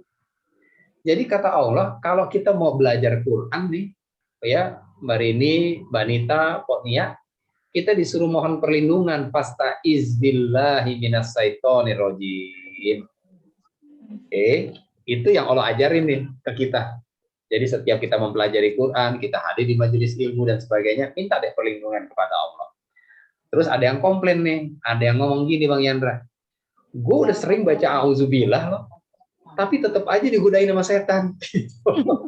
Tetap kegoda gitu, kalah gue sama setan. Pernah nggak ngerasain begitu? Iya, mata cepet banget. Ya, kita udah baca auzu, perasaannya malah begitu baca auzu 2 kali nguap. Gue pengen baca Quran lah, kita darus nih, ya kan? Malam 10 terakhir Ramadan, ambil wudhu, niat baca auzu dia. Auzubillahi minas. Wah, belum selesai tahu jadi nguap dia. Syaitonirrajim, nguap lagi. Belum 1 juz, belum 1 ayat 2 kali nguap nih Mbak Anis. Kenapa begitu ya? Perasaan udah minta perlindungan setan kepada Allah, tapi kenapa masih kegoda? Maka ada kajian ya yang mengupas tentang makna ta'awuz. Mohon perlindungan kepada Allah dari godaan setan yang terkutuk. Jadi gini teman-teman, ketika kita membaca a'udzubillahi minasyaitonirrajim, ya Allah, aku berlindung kepadamu dari godaan setan yang terkutuk, maka makna dari ta'awuz tersebut adalah as-sitr. Makna kita bilang a'udzubillah itu maknanya kita sedang as-sitr, bahasa Arabnya. As-sitr itu dari kata sutroh. Kalau kita sholat taruh sutroh di depan tuh. Ya, apa tuh sutroh artinya? Pembatas. Pembatas. Oke. Jadi a'udzu itu artinya kita minta dikasih batas oleh Allah antara kita dengan sifat-sifat setan, sifat-sifat yang buruk. Jelas ya? Kita minta tolong dikasih siter ya Allah. A'udzubillahi minasyaitonirrajim. Ya Allah, tolong berikan aku siter, berikan aku pembatas antara aku dengan setan, dengan sifat-sifat buruk. Dan yang namanya pembatas atau sutro dalam sholat itu adanya di depan, kita taruh apa di belakang kita, Bang Suhan? Di depan. Di depan ya. Oke. Dan siternya, sutrohnya dalam kaitan a'udzu ini adalah Quran. Jadi kalau Bang Yandra baca a'udzubillahi minasyaitonirrajim itu maknanya sebetulnya ya Allah, tolong taruhin Quran depan saya dong. Maksudnya taruhin Quran di depan saya supaya ada batas antara saya dengan setan. Itu maksudnya jadikan Quran ini sebagai imam saya makmum. Saya manut aja deh apa kata Quran. Itu makna a'udzubillah. Jelas nggak? Ini secara zahir gitu ya Ustaz. Gimana Bang Toban? Bang Yandra? Di apa perasaan kita tuh secara zahir harus seperti begitu ya? Iya, nggak harus dizohirkan sih ya, nggak harus diucapkan banget gitu ya. Tapi yang penting kita paham maknanya nih. Jadi kalau kita mengucapkan, kalau kita zohirkan, let's say kita zohirkan ya, auzubillahi minasyaitonirrajim. Itu sebetulnya kita lagi minta tolong sama Allah agar diberikan siter, diberikan pembatas antara kita dengan setan. Dan yang namanya siter atau sutroh itu adanya di depan. Kan gitu ya. Dan makna siter dalam kalimat a'udzubillah ini itu maksudnya Quran. Ya Allah, tolong berikan batasan antara aku dengan setan dengan cara berikan Quran di depanku. Taruh Quran depan saya ya Allah. Maksudnya jadikan Quran ini imam buat saya. Jelas nggak? Oke. Kalau Quran sebagai imam kita, kalau Qurannya ruku, kita sujud atau itidal? Gimana Pak Ustaz? Kalau Quran jadi imam kita nih, ya, cerita kita lagi sholat nih, imamnya Quran, gitu ya. Kalau Qurannya ruku, kita sujud apa itidal? Ruku. Ya ruku. Nah, kalau Quran ruku kita ruku, bener tuh, ta'awuznya bener. Artinya kita jadikan Quran sebagai imam kita. Kalau Qurannya kemudian itidal, kita harusnya gimana? Itidal. Nah, itu benar ta'awuznya. Jelas nggak sampai sini? Jadi ta'awuz itu a'udzubillahi minasyaitonirrajim maknanya kita jadikan Quran sebagai imam kita. Itu maknanya. Kalau itu yang kita lakukan, mustahil kita akan digoda oleh setan dan tergoda. Mustahil. Contoh nih, Ponia. Kalau orang minta maaf, kata Allah di Ali Imran 134, maafin apa jangan? Maafin. Wal'afina anin nas, maafkanlah manusia, kata Allah. Oke, itu imamnya tuh, Quran ngomong begitu.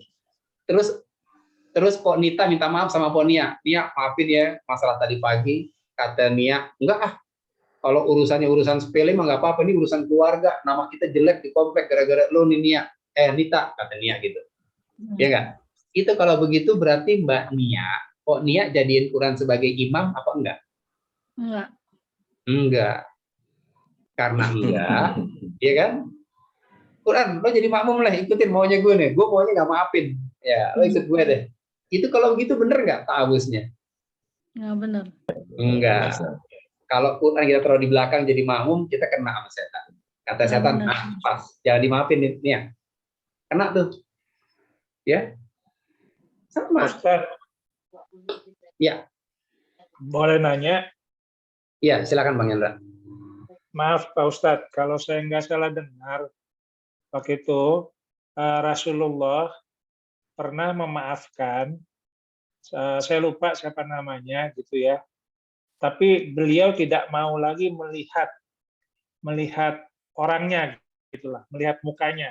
Benar nggak itu, Ustaz? Ada satu riwayat kalau nggak salah. Saya dengar waktu kajian apa gitulah.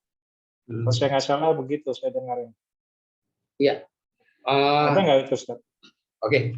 Sejujurnya saya belum pernah dapat materi itu, ya. Riwayat tentang itu, Bang Yandra. Jujur deh, dengan segala keterbatasan saya belum pernah dapat, ya. Mungkin ada, tapi saya belum pernah dengar tuh, ya. Ketika Rasul memaafkan, tapi Rasul nggak mau ngelihat lagi orang tersebut, gitu ya. Bisa jadi ada, tapi saya belum pernah dapat materi tentang itu. Jadi mohon maaf, Bang Yandra ya.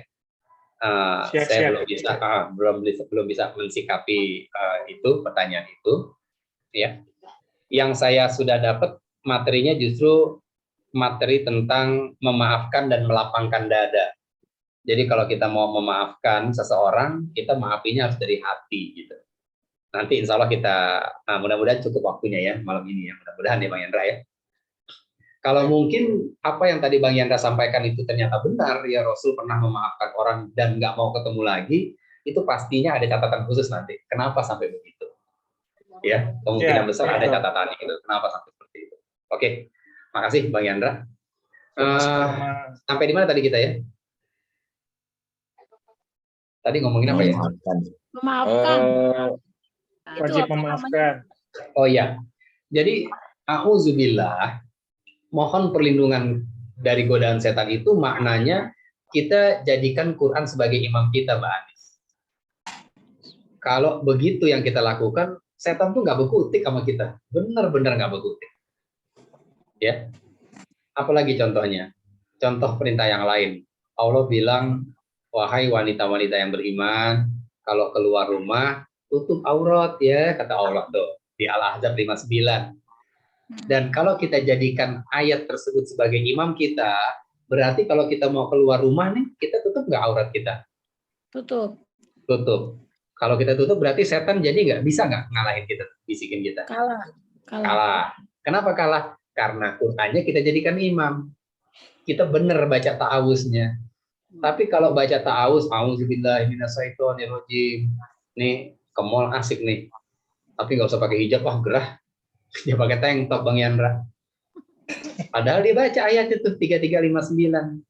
Itu kalau dia udah dapat ayatnya, tapi begitu keluar dia nggak mau pakai hijab, dia nggak mau tutup auratnya, berarti pada saat itu dia jadikan Quran sebagai imam atau bukan? Bukan. Ya selama kita begitu tuh, selama begitu gaya kita memperlakukan Quran, kita taruh Quran di belakang, maka selama itu setan akan bisa menggoda kita. Jadi ta'awuz itu jangan pakai lisan saja, tapi pahami maknanya. Konsekuensi kita bilang a'udzubillahi minasyaitonirrajim adalah kita jadikan Quran sebagai imam kita. Itu setan nggak bisa berkutik. Ketika Mbak Anis dapat proyek, proyek yang kalau Mbak Anis tanda tangan, ini 2M masuk rekening nih Mbak Anis, langsung gemuk rekening kita. Ya. Pak Ustadz tahu aja. Ada yang habis tanda tangan. Ya. Dapat proyek. Proyeknya 2M. Kata ininya nih, udah nih tanda tangan aja nih. Lo tanda tangan 2M masuk rekening. Gendut pokoknya, gitu kan. Tapi Mbak Anis tahu nih proyek setan nih. Ada duit setan di dalamnya, gitu. Ya.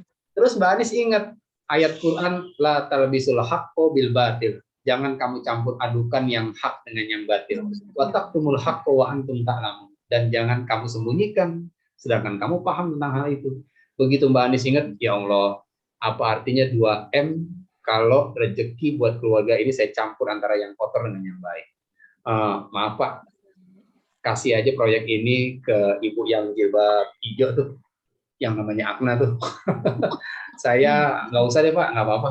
Bu Anis 2M Bu, nggak apa-apa Pak. Akhirnya nggak dapet tuh proyek 2M. Tapi selamat nggak dari godaan setan? Selamat. Ini baru ta'awuz namanya. Apa namanya Pak Ustadz? Ta'awuz. Ta'awuz tuh ngucapin auzubillah. Oh iya. Auzunya benar. Alhamdulillah. Kan Pak tadi Ustadz, kata Bang Su, Pak Ustadz, katanya bulan puasa setan dibelenggu sama Allah. Iya, benar. Masa kita baca Al-Quran sebentaran semalam ngantuk banget. Aduh ya Allah. Iya Pak Ustadz, saya juga kayak gitu Pak Ustadz. Katanya setan diikat, tapi kok baca Quran di bulan Ramadan sama di bulan biasa lebih berat di bulan Ramadan. Lebih ini kalau di bulan Ramadan awal-awal tuh kenceng ya. Makin kesini ke mata tuh setiap udah mau baca tuh ada aja gitu. ada apa? Ada laron? Nggak tahu Pak Ustadz, tapi langsung ada kayak ada lemnya nih mata. Jangan nih, makanya. Oke, ya. Makasih ya Mbak Anis, Ponia. Kayaknya yang lain juga sama kali ya perasaannya. Kayaknya ya, tapi enggak lah, mudah-mudahan enggak. Jadi gini, kalau Ponia sama Mbak Anis ngerasa katanya setan diikat di Ramadan, kenapa godain mulu nih, kan gitu ya? Makin berat godaannya. Iya, makin berat godaannya. Jadi keterangan para ulama menjelaskan tentang hal itu, memang benar setan itu diikat di bulan Ramadan. Yang diikat tuh gembong-gembongnya setan. Nah, jadi di Talbis Iblis ini nih di buku ini itu dijelasin tuh bahwa setan itu punya job desk masing-masing. Ada setan yang tugasnya ngerusak rumah tangga orang, namanya setan dasim. Ada setan yang tugasnya bikin orang ngantuk kalau lagi baca Quran, ada namanya sendiri. Semua ada spesialisasinya. Nah, gembong-gembongnya diikat tuh. Gembong-gembongnya diikat. Yang nggak diikat yang mana? Yang kroco-kroconya. Kroco-kroconya. Yang cemen ya. Yang cemen-cemennya, yang cemen mah enggak. Yang cemen gitu. Terus maksudnya apa nih penjelasan para ulama nih? Salah satu penjelasannya begitu ya. Jadi yang diikat itu yang gembong-gembongnya, yang the best-nya dah, ya. Tapi kalau yang kroco-kroconya, yang cemen-cemennya kata Bang Subhan itu mah dilepas. Yang cemen itu cuma begini doang nih, godainya nih. Udah nih ya, tidur enak kan ya. Udah cuma begitu doang cemen kerjaannya tuh. Iya benar. Mending lo tidur nih ya, mata udah kriep-kriep begitu. Kata setan tuh, setan yang cemen. Oke. Kalau sama yang cemen aja kita kalah di Ramadan, gimana kita mau ngelawan bos-bosnya setan di luar Ramadan yang dilepas sama Allah? Tapi tahun ini beneran ya Pak Ustadz, ya Allah berat banget. Ya. Pak Ustadz, Kalau yang ngelawannya itu gimana Pak Ustadz? Oke, gimana cara kita ngelawannya? Mbak Anis ikut nggak kajian Tarhib Ramadan? Ikut ya, ikut kan? Tarhib Ramadan ikut berapa bab? Berapa pertemuan? Satu. Sekali. Di Oma Icip-Icip Tarhib Ramadan sampai ke berapa, teman-teman? 7 ya. Sampai 7. Tarhib Ramadan 1, 2, 3, 4, 5, 6, 7. Terus Muga baru ikut Tarhib Ramadan 1. Kita kan baru Tarhib Ramadan, terus ganti topik Talbis Iblis Iya. kemarin. Iya. Ya, artinya gini, di Tarhib Ramadan sebetulnya kalau kita benar-benar memahami materi tentang kajian tersebut, ya, itu salah satu cara. Kan tadi nanya Mbak Anis, gimana caranya tuh Pak Indra biar kita nggak berat kalau baca Quran gitu ya. Salah satu caranya adalah memperbanyak istighfar sebelum kita masuk di Ramadan. Salah satu caranya ya. Oh iya, yang baca doa itu ya, yang minta itu ya. Allahumma ahillahu alaina bil yumni wal iman. Lanjutin Mbak Anis. Nggak apa, Bu. Tuh kan, doanya dikasih, dia kagak hafal. Ya jangan salahin setan nanti kalau setan godain kita kalah. Obatnya dikasih kagak diminum Bang Yandra. Ya keliangan lah kan gitu ya. Oh iya ya, kasih obatnya. Iya. Nah, kenapa kita mesti banyak istighfar? Ya, kenapa harus banyak istighfar sih? Kenapa sih mata berat aja kalau di Ramadan? Buka surat Hud, surat 11 ayat 52. Nasihat yang keren banget dari Nabi Hud buat kita semua. 11:52. 11:52. Baca, saya baca ya, Pak Ustadz ya? Iya, Pak Anis yang baca. Artinya aja ya. Ya. Dan Hud berkata, wahai kaumku, mohonlah ampunan kepada Tuhanmu, lalu bertobatlah kepadanya. Niscaya Dia menurunkan hujan yang sangat deras Dia akan menambahkan kekuatan di atas kekuatanmu. Dan janganlah kamu berpaling menjadi orang yang berdosa. Siap. Makasih ya Mbak Anis ya. Jadi teman-teman, ini untuk kita semua. Ini bukan hanya untuk Mbak Anis ya. Ini buat kita semua yang merasakan betapa beratnya untuk menghatamkan Quran di Ramadan. Gitu. Ya. Yang rasanya mata berpasir aja sama baca. Terus yang atas nih berat nih, Mbak Anis bawahnya pengen nutup aja gitu ya. Nah, untuk kita-kita loh ya, kita-kita yang merasakan hal tersebut, coba pahami nasihat Nabi Hud ini. Wa ya qaumi, wahai kaumku, istaghfiru rabbakum. Mohon istighfar deh kepada Rabbmu. Ya kan? Nabi Hud bilang sama kaumnya, banyakin istighfar deh sama Allah, kepada Rabbmu. Tsumma tubu, kemudian bertobat deh. Ilaihi. Yursilu sama ya, yursilis sama alaikum midroro. Kalau kita banyakin istighfar, Pak Anies, kalau kita memperbanyak istighfar ya dan bertobat kepada Allah, niscaya Allah akan menurunkan apa tuh di ayat ini? Kekuatan. Oh, enggak bicara kuat dulu nih sebelum kekuatan. Bertobat Hujan yang sangat deras. Ya. Jadi kalau kita banyak istighfar, ya, Allah akan menurunkan hujan yang sangat deras. Hujan itu rahmat bukan? Rahmat. Hujan itu rahmat, ya. Kita udah belajar nih di Muga bahwa rahmat yang Allah masukkan ke dalam hati kita itu fungsinya untuk melembutkan hati kita. Betul nggak? Ya. Ali Imran 159. Fabima rahmatin minallahi lintalahum. Maka berkat rahmat dari Allah lah engkau Muhammad bisa bersikap lemah lembut terhadap mereka. Jadi rahmat berupa hujan yang sangat deras itu maksudnya kalau Po Anies banyak beristighfar kepada Allah, nanti Allah akan berikan rahmat yang banyak dimasukin ke dalam hati Po Anies. Masya Allah. Oke, kalau rahmat itu banyak masuk ke dalam hati kita, kira-kira hati kita melted nggak? Melted. Melted. Kalau melted tuh gampang nggak dibentuk? Gampang.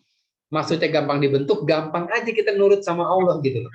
Allah bilang, Nis, banyakin baca Quran, khususnya di 10 malam terakhir. Iya ya Allah, siap, saya mau ya Allah. Dan bisa gitu loh. Itu tuh rahmat tuh begitu tuh. Ya.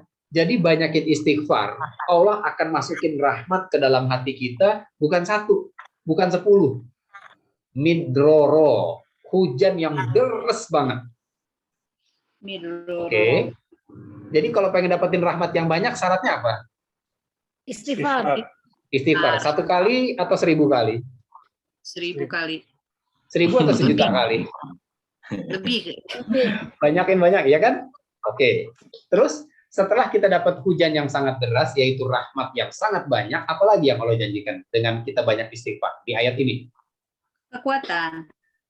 Wa yazidkum, dan menziadahkan atas kamu, ya. Jadi Allah akan tambahin nih. Wa yazidkum kuwatan illa kuwatikum.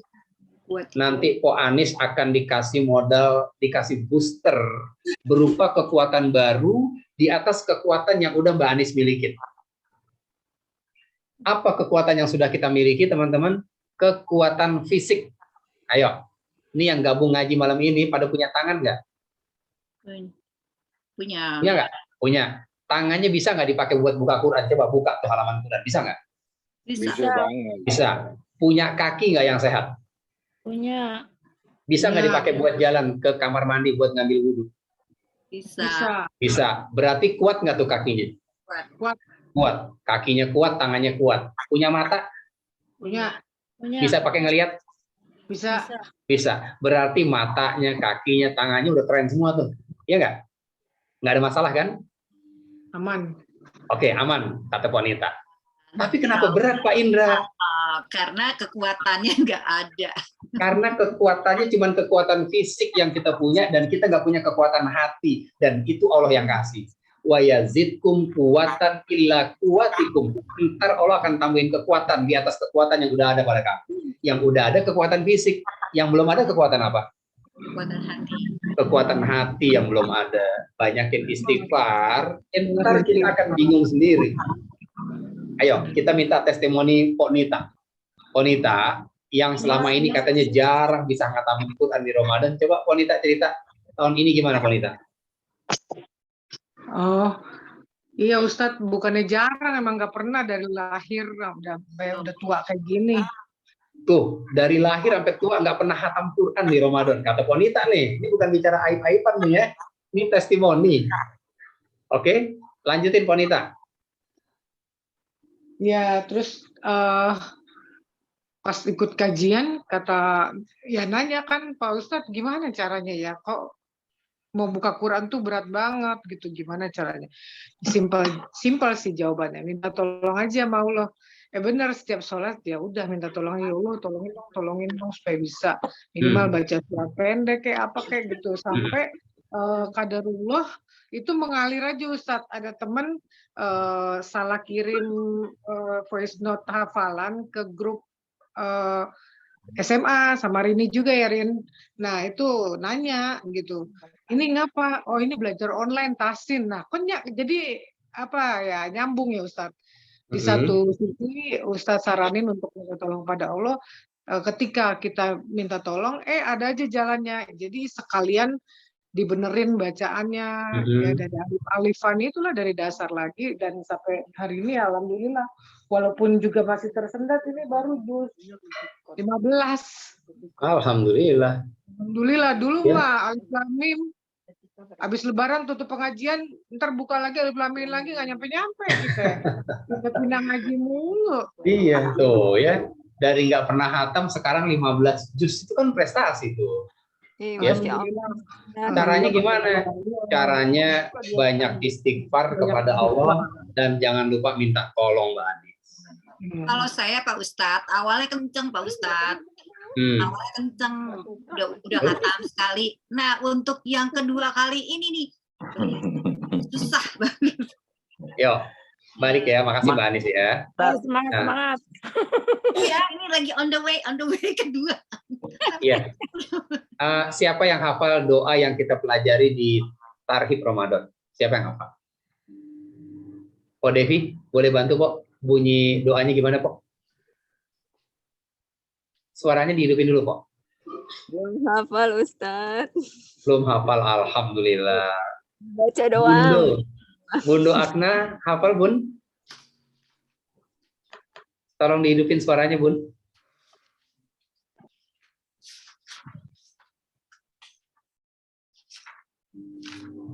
Hafal nggak? Lupa Ustadz, lupa. Udah alhamdulillah katanya, lupa. Soalnya kan kemarin nggak usah dibaca lagi Ramadan, jadi lupa.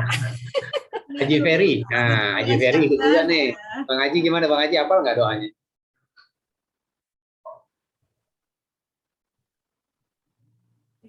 Nggak monitor. Mbak Wilis hafal Mbak Wilis?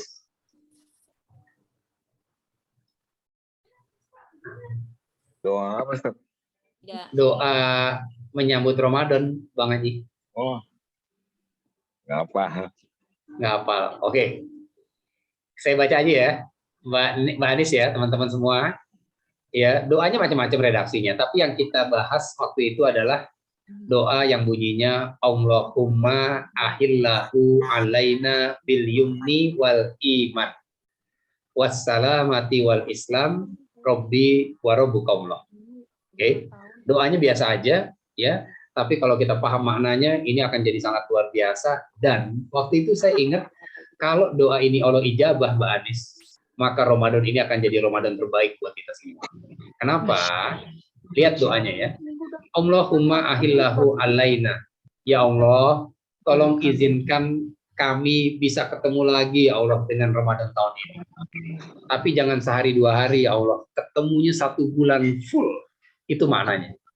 Oke? Kenapa kita minta begitu? Karena banyak orang yang diizinin ketemu lagi Ramadan, tapi nggak full Bang Yandra.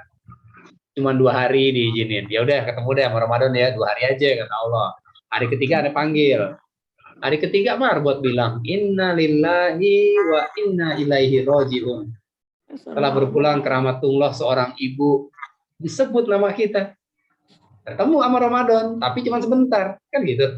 Makanya Udah baca doa ini supaya dikasih ketemunya tuh full, 1 bulan full gitu. Oke. Bil yumni. Apa bil yumni? Dengan hati yang tenang, ya Allah. Supaya itu saya nggak mikirin lebaran, nggak mikirin pulang kampung, nggak mikirin THR. Yang ada di otak saya itu gimana caranya saya bisa hatam tahun ini. Tenang, bikin saya fokus ya Allah. Gitu. Oke. Itu artinya tuh. Yang ketiga, wal iman, dan dengan penuh keimanan ya Allah. Kita bahas tuh, apa maksud wal iman di sini? Ketika bicara iman, iman itu kan kadang naik dan dia lebih sering turun. Dan itu yang sedang dirasakan oleh siapa? Saya. Mbak Anis. Iya kan? Doanya dikasih, tapi nggak diapalin, nggak diamalin.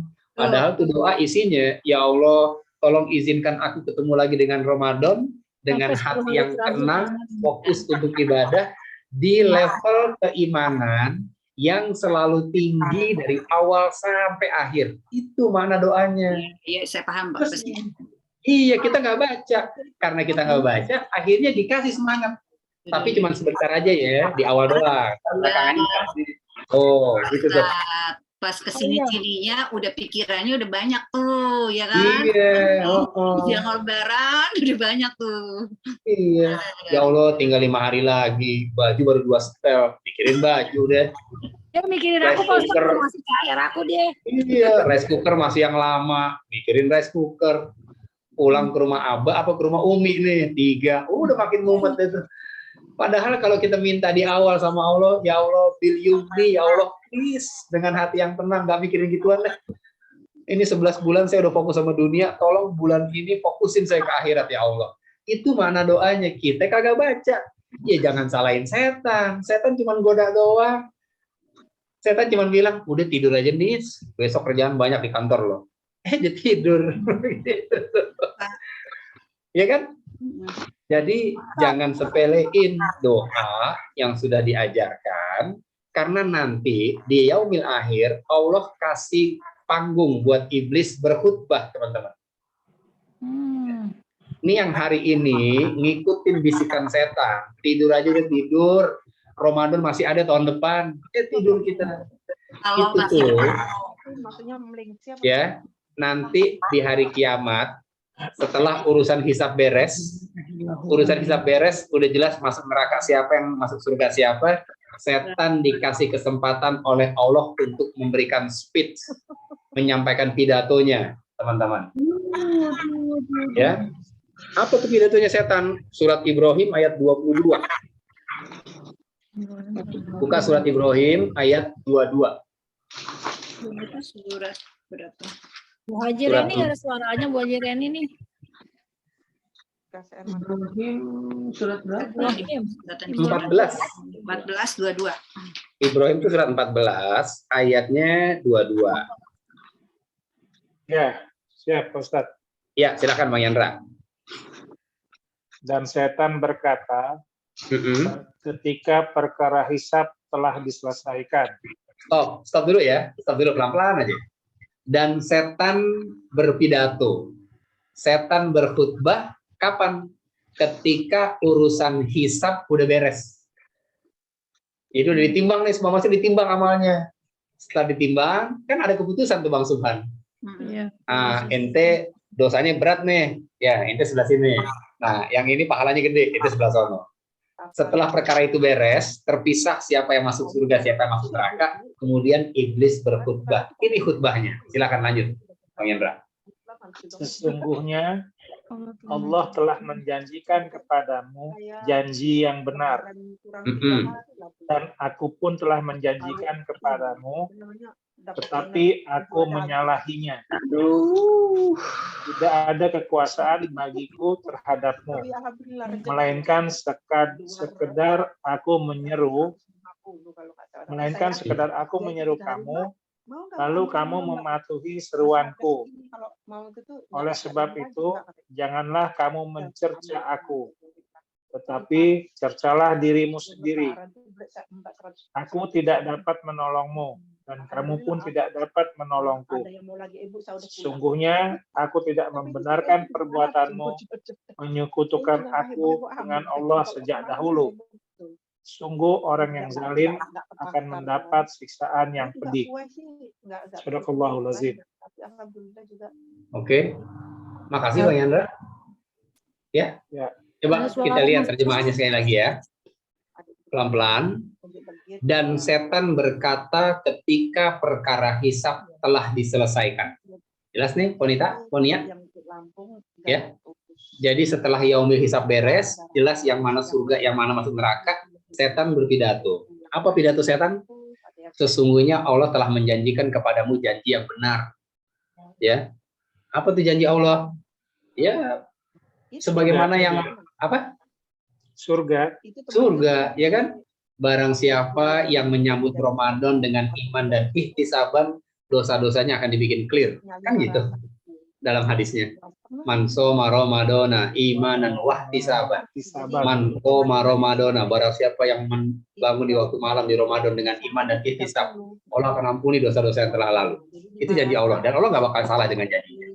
Setan juga menjanjikan kepada kita, tapi sesuatu yang kemudian setan pun mengingkarinya. Maksudnya, setan tuh membisikin kita tuh yang indah-indah, padahal itu bahaya buat kita. Dipotong tirong. Jebakan. Iya. Terus, yang menariknya, setan ngomong di ayat ini nih. Kata setan, tidak ada kekuasaan. Lihat ya. Tidak ada kekuasaan bagiku terhadapmu. Tuh, setan bilang Bang Subhan, kalau setan tuh nggak punya kekuatan apa-apa atas Mbak Anis, atas Mbak Devi, atas kita semua. Ya kan? Melainkan, aku hanya sekedar menyeru kamu aja. Setan tuh cuma ngajak doang. Terus, kamu mematuhi seruanku. Setan tuh ngomong gitu tuh, Ponia. Gue tuh nggak bisa ngapa-ngapain lo atas sini ya, kata setan. Gue cuma ngajak, dia ngikut. Kata setan gitu. Padahal kalau kita bilang ogah, bisa nggak? Kalau setan ngajak, kita bilang ogah, bisa nggak? Bisa banget. Bisa. Kitanya bilang iya. Setan bilang, udah tidur aja. Besok pagi masih ada berapa buku lagi tuh mesti diselesai. Berapa proyek lagi. Ngantuk ntar ente. Oh iya benar juga ya. Gue tidur deh. Tidur. Kan gitu. Maka, kata setan apa nih? Oleh sebab itu, janganlah kamu mencerca aku, tapi cercalah dirimu sendiri. Setan cuci tangan tuh. Setelah kita ikut bujukan setan, setan cuci tangan. Dan nyantai aja ngomong itu bagian enggak. Gue cuma ngajak. Kenapa lo mau? Ya jangan nyalahin gue dong. Salahin aja diri lo sendiri. Tuh setan tuh nyebelinnya tuh. Dia ngajak kita, begitu kita ngikut, dia cuci tangan. Namanya juga setan. Namanya juga setan, ya kan? Oleh sebab itu janganlah kamu cerca aku, cercalah dirimu sendiri. Aku nggak bisa nolong kamu, kamu pun nggak bisa nolong aku. Nah, ya karena godaan setan ini begitu dahsyat dan luar biasa mengalir dalam darah kita, ya. Makanya kita harus selalu terus berlindung kepada Allah dari godaan setan yang terkutuk dengan perlindungan yang sebenarnya. Kalau Nabi Hud bilang banyakin istighfar deh. Pertanyaannya, benar nggak kita sudah banyak beristighfar kepada Allah? Jangan-jangan cuma bilang banyak beristighfar, tapi istighfarnya cuma 33 kali.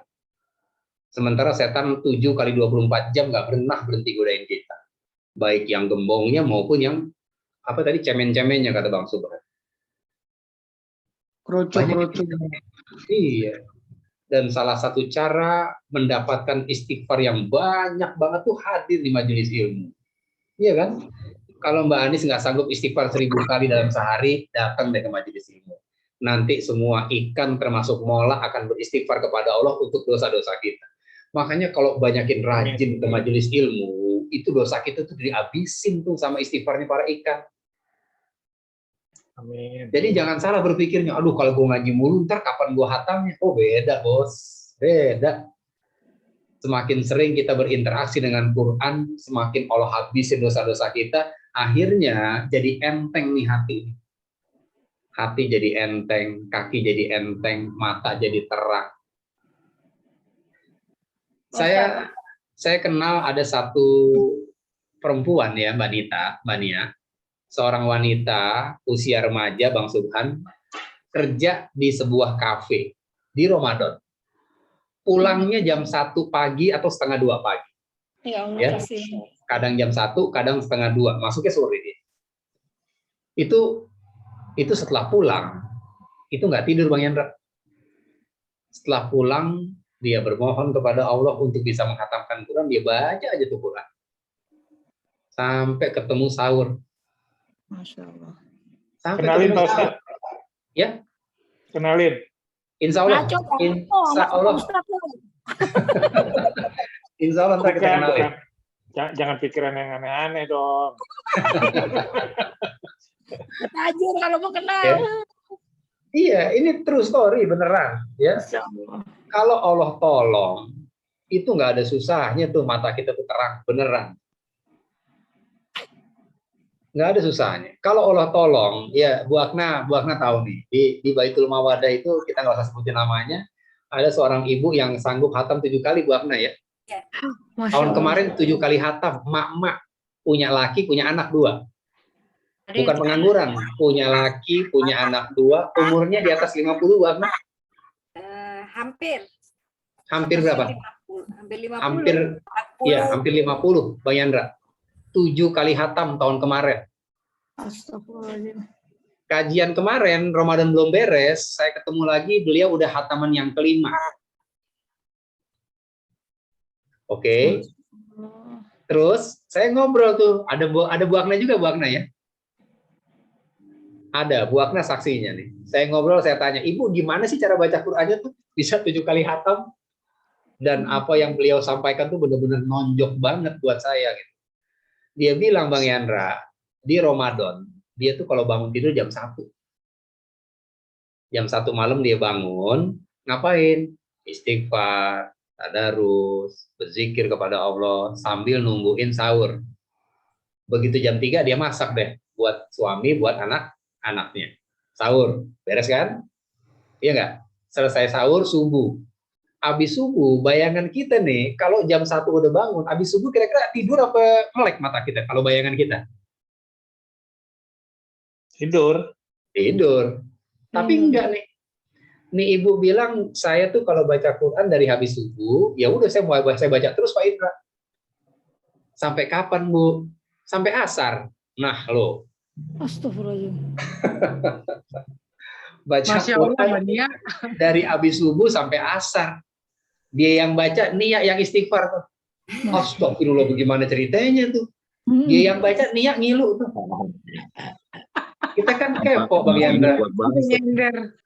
Kita tanya, Ibu nggak ngantuk tuh baca Quran dari subuh sampai asar? Ya ngantuk Pak Indra. Terus setiap saya ngantuk, saya minta tolong sama Allah. Nih lihat nih bahasa Podita nih, minta tolong sama Allah. Apa yang Ibu minta Bu sama Allah? Saya kalau udah nggak kuat, kalau udah ngantuk kata dia nih, saya bilang sama Allah, ya Allah, saya udah nggak kuat, saya pengen tidur nih. Tolong tidurin saya 10 menit aja ya Allah. Habis itu saya mau lanjutin baca Quran. Lihat.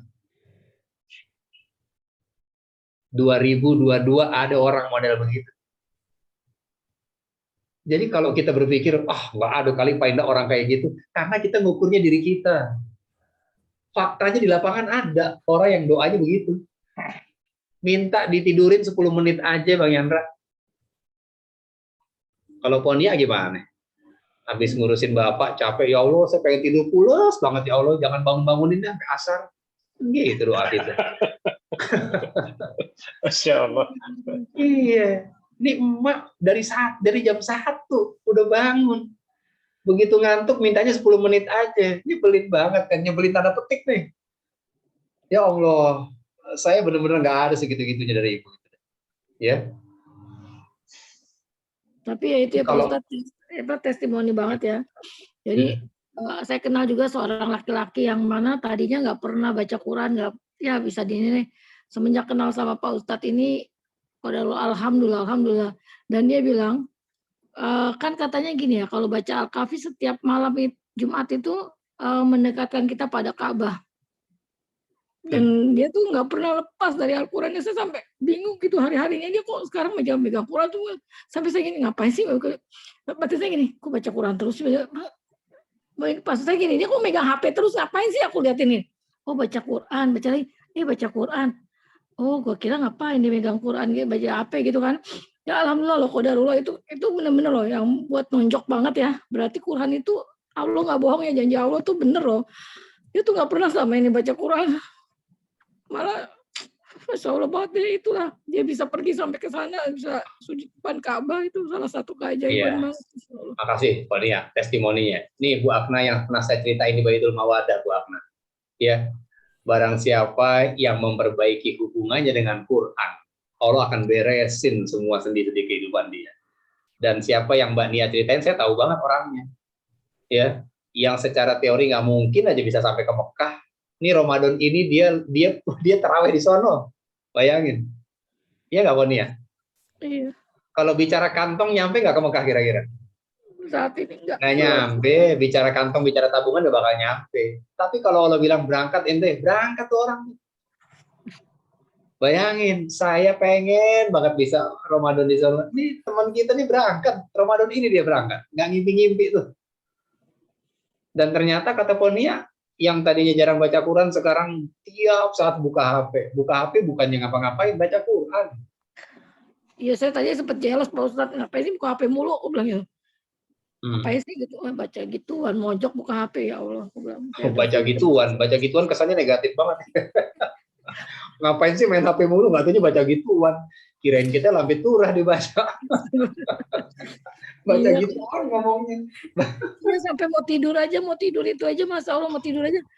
Nggak capek, apa dari tadi megangin HP mulu, tidur aja udah. Astagfirullahaladzim. Ya bentar gitu, ya Allah. Ya itulah. Ya, jadi gitu ya. Oke, makasih Ponia ya testimoninya. Jadi gitu Mbak Anis. Caranya Mbak Anis, ya balik ya. Caranya banyakin istighfar Mbak Anis. Dan yang kedua, jangan lupa minta tolong sama Allah. Minta tolong deh. Kalau Mbak Anis merasa keberatan di akhir-akhir ini, ya Allah, tolong kasih saya lagi kekuatan ya Allah. Betul. Saya pengen banget ya dikasih kekuatan biar bisa bermesraan dengan Quran, meskipun mata saya ngantuk, tolong kasih kekuatan dong. Minta aja sama Allah. Iya, saya kesal baru di tahun ini Ustadz yang ngerasain tuh kok berat banget. Itu ya. Tadinya ya bukan ini, biasa sih saya biasa 1 hari 1 juz tuh udah biasa gitu kan ya. Cuma kalau di Ramadan ini kan kemarin saya jadi 2 juz, jadi target 2 kali gitu bisa khatam. Yang awal pertama tuh lancar aja. Nah, sini ini nih yang kedua ini itu kok berat gitu. Saya sih lawannya biasa gini Ustadz. Kalau udah susah begitu saya wudhu. Saya wudhu sampai berulang-ulang kali. Itu aja. Cuma saya juga nggak ngerti kenapa bisa sampai begitu ya. Mungkin itu ya, harus lebih banyak minta tolong sama Allah ya. Ya, betul. Minta tolong tuh jangan dianggap sepele, karena itu konsep besar dalam agama kita. Iyyaka na'budu wa iyyaka nasta'in. Hanya kepada Engkau ya Allah aku beribadah, kami beribadah, dan hanya kepada Engkau kami mohon pertolongan. Ini 1 ayat, bukan 2 ayat. Jadi bisa beribadah dan pertolongan Allah itu 1 paket gitu loh. Ya, buka Quran kan gampang banget, tinggal begini Bang Yandra, nggak ada sekilo tuh selembarnya. Gampang. Buat siapa? Buat yang ditolong sama Allah. Tapi kalau Allah nggak tolong, ini Ramadan kelar, jangankan juz 1. Mulai belum dia? Ramadan udah beres nih, udah pada lebaran. Lo berapa kali khatam? Boro-boro khatam. Mulai aja kagak, gue baca Quran, ya. Rugi. Kalau Allah nggak tolong nggak bisa. Tapi kalau Allah tolong 4 kali khatam, 5 kali khatam, 7 kali khatam. Iya. Bahkan ada yang 3 hari sekali khatam, Pak Ustadz. 3 hari sekali. Bener. Ada Mbak Anis. Banyak itu saya ada di kelompok lain itu 3 hari sekali, dan yang khatam itu usianya udah 60-an, ada yang malah 70, Pak Ustadz. Nah, ini menarik nih. Yang bisa khatam malah yang udah aki-aki tuh, Bang Subhan. Kenapa ya Mbak Anis? Mbak Anis bisa nggak menganalisa kenapa yang bisa khatam cepat itu malah yang tua-tua Mbak Anis? Kira-kira gimana hasil analisa Mbak Anis sebagai seorang pakar apa nih? Niat. Ayo. Gimana analisanya Mbak Anis? Kenapa orang-orang yang tua itu malah kuat tuh baca Quran? Kira-kira kenapa? Mungkin kalau dari sisi waktu mungkin mereka juga lebih banyak waktunya ya Pak Ustadz ya. Kan udah pada pensiun juga. Oke. Terus juga yaitu lebih keimanan mereka mungkin juga lebih stabil, lebih di tingkat di atas terus. Itu juga faktor usia. Mungkin mereka yang memang untuk ke dunianya itu juga udah lebih berkurang mungkin dibandingkan dengan kita gitu Pak Ustadz. Oke. Orang kalau udah umur 60, umur 65, umur 70, biasanya yang mereka ingat itu dunia lagi atau udah kematian yang biasanya.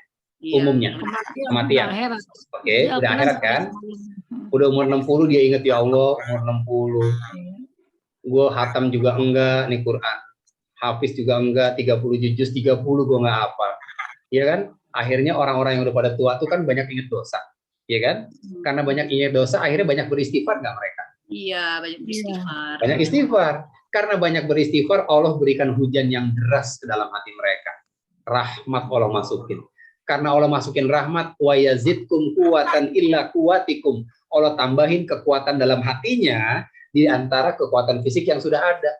Sehingga orang-orang tua itu, ya, itu seringkali keteteran fisiknya menghadapi kekuatan hati mereka. Lihat deh, di luar Ramadan ntar nih, di luar Ramadan yang rajin sholat subuh jamaah ke masjid, aki-aki apa ABG? Aki-aki. Aki-aki. Secara fisik mana yang lebih hebat? ABG. Ya, anak muda. ABG. Kenapa aki-aki lebih sering ke masjid ketimbang yang ABG? Karena mereka sering beristighfar kepada Allah, Allah tambahkan kekuatan ke dalam hatinya sehingga fisiknya keteteran. Maksudnya keteteran gimana? Yang banyak ke masjid tua-tua itu kan pada pakai tongkat jalannya Bang Yandra. Ya. Jalannya pelan, ada yang udah pakai tongkat yang 4 kakinya tapi nyampe. Kenapa? Hatinya dikasih kekuatan sama Allah. Yang pada badannya sterek, yang six pack, yang pada muda-muda, boro-boro ke masjid, bangun aja enggak. Bukan semua loh, enggak semua ya tentunya ya. Yang lebih muda, tapi kalau nggak ditolong sama Allah nggak nyampe. Iya Pak Ustadz. Iya benar. Ya, jadi kalau tadi pertanyaannya gimana Pak Ustadz caranya nih? Ya caranya banyakin istighfar dan jangan lupa minta tolong. Kalau Allah udah campur tangan dalam urusan kita, itu gampang Mbak Anis. Gampang banget. Ya, kalau Mbak Anis merasa berat, sekarang minta tolong yang jujur sama Allah. Ya Allah, saya pengen banget bisa 2 kali khatam. Ya, kalau jujur dari hati, intasdukillah yasduka. Kalau kita jujur kepada Allah, Allah akan wujudkan keinginan kita. Gitu. Kasih jalan ini yang Ustaz. Iya, ada aja jalannya. Ya, ini yang bisa disampaikan. Semoga bermanfaat. Bang Subhan, mohon maaf atas segala kekurangan dan keterbatasan dalam penyampaian. Selamat melanjutkan aktivitas malam kita di Ramadan ini. Saya nggak ngucapin selamat istirahat ya. Tapi kalau ngantuk tidur. Kalau ngantuk tidur.